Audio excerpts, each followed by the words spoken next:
যদি আমরা পৌঁছে দিতে না পারি তাহলে আমরা আল্লাহর কাছে ক্ষমা পাবো না। ইয়া আল্লাহ, আজকে আমরা সেই শহীদদের কবরের সামনে দাঁড়িয়েছি, এখন পর্যন্ত সবাইকে চিহ্নিত করা যায় না মাবুদ।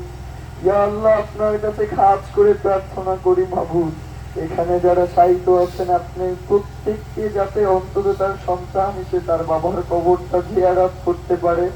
ইয়া আল্লাহ, মেহেরবানি করে আপনি সেই তাওফিক তাদেরকে দিয়ে দেন যাতে তাদেরকে অতি দ্রুত চিহ্নিত করা সম্ভব হয়। ইয়া আল্লাহ, মেহেরবানি করে আল্লাহ, এই জুলাই আমাদের 1400 ভাই বোন যারা ইনসাফের জন্য লড়াই করতে গিয়ে শহীদ হয়েছেন মাবুদ, আপনি তাদেরকে ক্ষমা করে দিয়ে জান্নাতুল ফেরদৌস নসিব করে দেন মাবুদ। ইয়া আল্লাহ, মেহেরবানি করে আল্লাহ, এই জমিনের জন্য যারা জীবন দিয়েছেন এবং যারা জীবন দিবেন, আল্লাহ আপনি তো আমাদের মনের কথা জানেন মাবুদ। এই জমিনের জন্য যদি আপনার আরো শাহাদাত আরো রক্তের প্রয়োজন হয়, তবু আল্লাহ আপনি এই জমিনকে ভারতীয় আধিপত্যবাদ মুক্ত করে দেন। ইয়া আল্লাহ, মেহেরবানি করে ভারতের যেই তাবেদার যারা ভারতের দাসত্ব কায়েম করতে চায়, ইয়া আল্লাহ তারাও তো এই দেশেরই সন্তান মাবুদ, তাদেরকে আপনি তাদের মনের মধ্যে আল্লাহ দেশপ্রেম জাগ্রত করে দেন। ইয়া আল্লাহ, যদি তাদের মনের মধ্যে দেশপ্রেম জাগ্রত না হয়, তাদের অন্তর যদি পাথর মেরে দেয়া হয়, আল্লাহ মেহেরবানি করে আল্লাহ এই জমিনের জন্য আপনি তাদেরকে ধ্বংস করে দিন। ইয়া আল্লাহ, মেহেরবানি করে আল্লাহ শহীদ শরীফ ওসমান হাদির হত্যার বিচার এখন পর্যন্ত আমরা করতে পারি নাই মাবুদ। আমরা জানি না শহীদ ওসমান হাদির হত্যার জন্য কারা কারা দায়ী রয়েছে মাবুদ। তুমি আমাদের সামনে সেই শত্রুদেরকে আল্লাহ চিহ্নিত করে আমাদের সামনে প্রকাশ করে দাও। ইয়া আল্লাহ, রাষ্ট্রের যত গুরুত্বপূর্ণ ব্যক্তি হোক না কেন, আমলা থেকে শুরু করে সিভিল মিলিটারি ইন্টেলিজেন্সের কেউ যদি এই হত্যার সাথে জড়িত থাকে, আল্লাহ তোমার থেকে তো ক্ষমতাবান তারা নয়। ইয়া আল্লাহ, এই আরশের নিচেই তো তারা আশ্রয় নিয়ে আছে মাবুদ।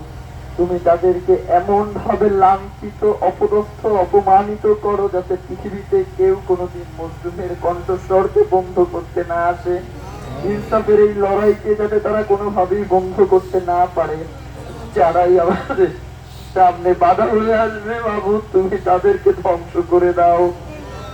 প্রথমে হেদায়েত দাও, হেদায়েত নসিবের না থাকলে ধ্বংস করে দাও। ইয়া আল্লাহ, শহীদ ওসমান হাদি যে ইনসাফের লড়াই শুরু করে গিয়েছিলেন, আল্লাহ আমাদের এই ভাই বোন যারা দাঁড়িয়ে আছে কবরের সামনে মাবুদ, প্রত্যেকে শাহাদাতের তামান্না নিয়ে দাঁড়িয়ে আছে। ইয়া আল্লাহ, মেহেরবানি করে তুমি ততক্ষণ পর্যন্ত আমাদেরকে জীবিত রাখো যতক্ষণ পর্যন্ত তোমার কাছে মনে হবে আমরা এই ইনসাফের জমিনে ইনসাফের লড়াই করতে চাই। এরপর যদি তোমার মনে হয় যে আমাদের জন্য তুমি শাহাদাত নসিবে রাখছো, আমাদের কোনো ভয় নাই, আমাদের কোনো ডর নাই, তুমি আমাদেরকে তোমার খাস রহমত দিয়ে ইনসাফের এই পথে সবসময় অবিচল রাখো মাবুদ। ইয়া আল্লাহ, মেহেরবানি করে ইয়া আল্লাহ, শহীদ ওসমান হাদিকে যারা খুন করেছে, যারা খুনের পরিকল্পনা করেছে, যারা খুনে সহায়তা করেছে, এখন পর্যন্ত যারা খুনিদের আশ্রয় প্রশ্রয় দিয়ে যাচ্ছে মাবুদ, তুমি তাদেরকে জনতার সামনে তাদের মুখোশ উন্মোচন করে দাও মাবুদ।